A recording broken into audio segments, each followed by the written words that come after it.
Well, back in June, a complaint made against the Kentucky Wildlife Center in Lexington led to the seizure of 9 animals and then charges against the president of the center. WKYT's Jessica Umbro sitting down with Karen Bailey, who says it is important for her to share her side of the story. It's tonight's top story at 10.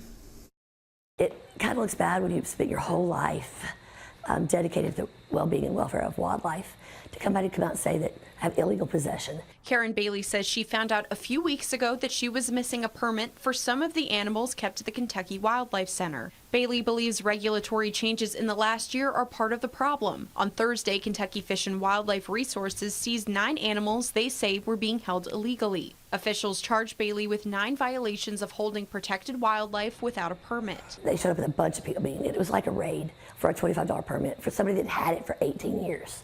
It's not like I was a criminal. I've never even had a speeding ticket. In a statement to WKYT, the Department of Fish and Wildlife Resources said, quote, Kentucky Fish and Wildlife's investigation stems from a complaint received in June that expressed concern about the welfare of animals in the possession of Karen Bailey. And it continued, quote, with the animals now in the care of Kentucky Fish and Wildlife, a determination will be made later regarding the eventual disposition of the animals based on available facility and medical records of the animals.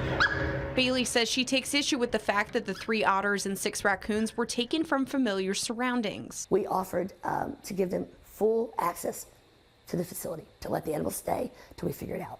I'm struggling. I feel like I betrayed them. I shoved them, in a carrier to be put in the back of a truck. In Lexington, Jessica Umbro, WKYT. Now, WKYT has requested an interview with Kentucky Fish and Wildlife, but they say since this is an ongoing investigation, they are unable to comment any further.